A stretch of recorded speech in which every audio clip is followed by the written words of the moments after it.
Welcome back. Welcome back. Welcome back. Welcome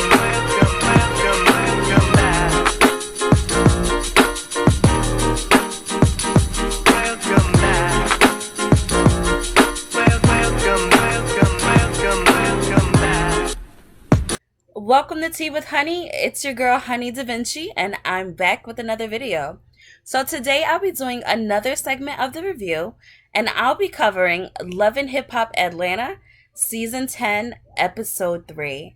And so I'm going to be covering the highlights of this episode, so I'm not going to go over every little detail. The major highlights of this episode was between Karlie and her daughter. So, as we all know, Karlie has introduced her daughter to the show and has been basically, getting her out there, spending more time with her. Karlie and her daughter have a troublesome relationship because, Karlie was on the come up back in the day, and, she used to be in the music videos. She used to be one of those girls like like a Ari Lennox or like a Jada. Like somebody who's not really famous for any real reason other than the fact that they're always with famous people. And that's basically where Karlie's career initiated. And she was just trying to make a living to make a way for her and her daughter. But due to the fact that she didn't spend so much time with her daughter grew up with a lot of resentments towards her. And, so Karlie invites her daughter out to Dubai. Her daughter comes out and she tells her, like, I have a surprise for you. And, Karlie's like, hey, what is it? Is Lamar here? Like, what's going on? She's like, no. I believe his name is KD is here. And KD is her boyfriend. Now, Karlie doesn't like the boyfriend. She feels like he's a downgrade. She wants her daughter to be with a man with money. And I understand Karlie's thinking, but I just don't get it. Because having that mindset at Karlie's daughter's age can be troublesome, especially in the industry that Karlie is in. When Karlie is saying she wants her daughter to be with a man who's going to level up, I really believe she means she wants her daughter with a baller. Just like how we know Karlie is trying to get her a baller. Karlie's not trying to just be with anybody. She's trying to be with a baller. You know what I mean? And so, that being said, Karlie's daughter is very attractive. And yes, she could pull her baller. But Karlie's daughter is not the brightest bulb in the box. Like, you can tell she is very much young within the way that she carries herself, within her mentality in general. She still has a very young mentality. And so, this industry is vicious. It is definitely like sharks that just smelled blood. You know what I'm saying? And Karlie's daughter is fresh meat. And her daughter is fast. Karlie's daughter is definitely fast. Like, if you saw on the family reunion, Karlie's daughter was trying to get with Ray J. She was definitely on Ray J. A grown man, like, grown. And so, Karlie's daughter is definitely one of them girls. I don't think she's a bad person, but I'm just calling it like I see it. And so I think that it's good that Karlie's daughter is with a young man that's her age. And if by chance, her boyfriend isn't great, at least she's with him because she genuinely likes him. And he probably genuinely likes her. She's a beautiful girl. But I would rather see Karlie's daughter with a young man her age who genuinely likes her. But we don't know that yet. We have to, see him actually talk for that to even be relevant. Rather than seeing her chasing after guys like Ray J. You know what I'm saying?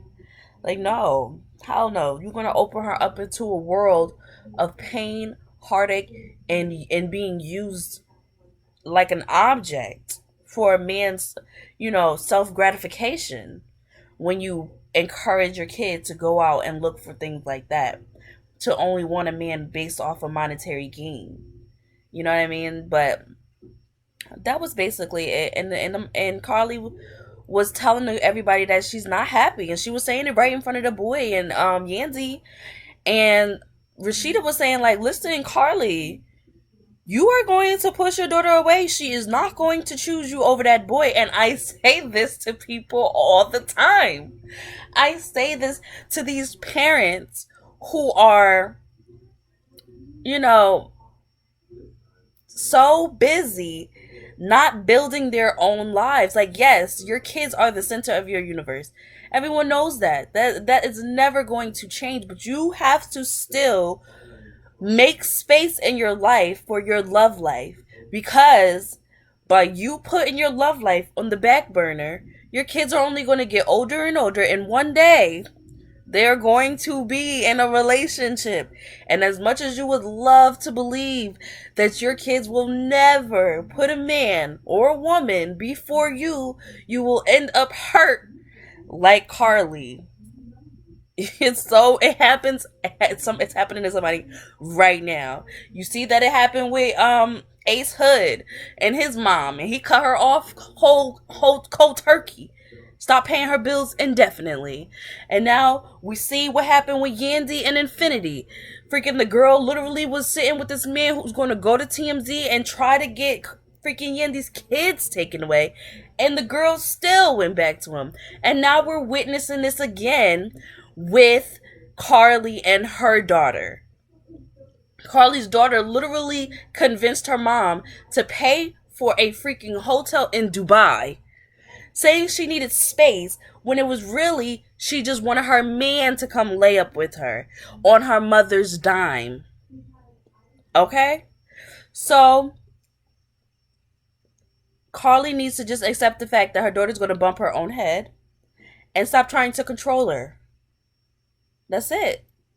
Once she does that, I know it's hard because you want to direct your kids, you want to give them as much knowledge, and if she's having a bad feeling, 9 times out of 10 the mothers are usually right with their senses on trouble coming ahead. But as far as relationships go, the only thing you can do is support him. And as long as he's not beating on her or, doing no wild stuff like that, then ultimately there's really nothing Karlie can do about it. Her daughter is grown at the end of the day. Another highlight of the episode was between Rasheeda and Kirk. So basically, last episode, we found out that Rasheeda was having some illnesses. She hasn't been really getting her period much, and she was concerned that she might be pregnant. And so she expressed to Yandy this, and Yandy said that they would get a pregnancy test to figure this out. So in this episode, she had to sit down with Kirk and let Kirk know that she feel like it's a possibility that she might be pregnant because she's been feeling real icky and, sick. And she doesn't know what to do. And so Kirk tells her straight up, I'm too old to be having any more kids. He was not enthusiastic about it. He was not happy about it. And if we know from last time, he told Rasheeda straight up, you need to X that one out. Because he wasn't trying to have any more kids back then. And so he's definitely not trying to have any now, years later.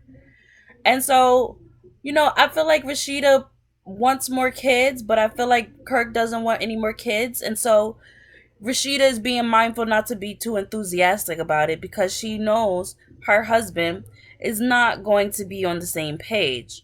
And so she's more so fearful than anything to do this pregnancy test. But indeed, they do the pregnancy test. And come to find out, Rasheeda's not pregnant, and thank goodness she's not. What I think is going on with Rasheeda and why she's feeling all sick and icky is probably because she's going through menopause. I think that, she's going through the situation where her period is acting up because she's an older lady. She's either in her 40s or her 50s. And her body is adapting and changing, and she's going through the process of probably not having a period after a while. And that's most likely what's going on with Rasheeda, I know that with women's cycles, it can change for a bunch of different reasons. It could be from gaining a little weight or, eating new foods or stress, Stress is a big one. And, she has been stressed with the kids and everything like that. Hopefully there's nothing seriously wrong with Rasheeda. And hopefully, it's just a matter of menopause, or maybe it's just a matter of stress. That's what I'm thinking. Okay, so now to the highlight, the biggest highlight of the show. So we know that Yandy and Mendices are planning their vowel renewal. And so Yandy on the last episode, she was very concerned with inviting in Mendices' mother because her and Mendices' mother has a very toxic relationship. Mendices' mom is struggling with the fact that Mendices chose to stand beside his wife.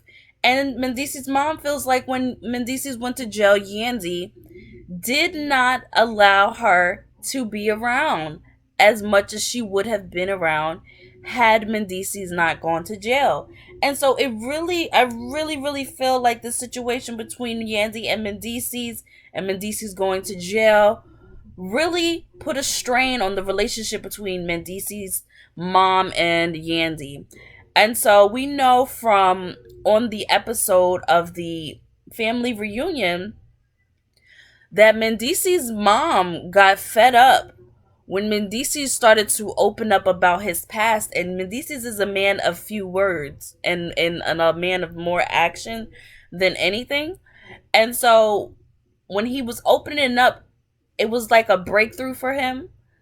But the mom clearly indicated why he doesn't speak much because his feelings are not considered value in the eyes of his parent. And so you saw that blatantly on the family reunion episode when Mendici started talking about the struggles that he faced growing up with his mom, going through the things that he went through. And the mom was offended. She felt like she was put on the spot in front of strangers, and she did not like to talk about the things that she went through in that manner. And so it basically pushed Mendici right back into his show, and Mendice's mom blamed it all on Yandy because apparently Mendice's mom feels like Yandy is putting a battery in her son's back because he isn't obeying her and he isn't kissing her behind and just following behind her like a wet dog.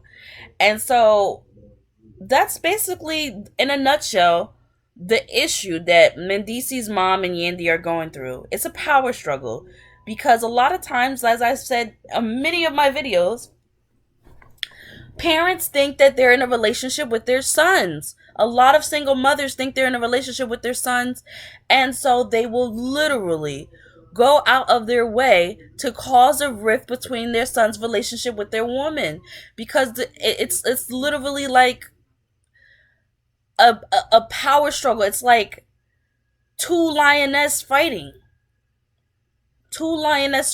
over a position of power, over a man's life.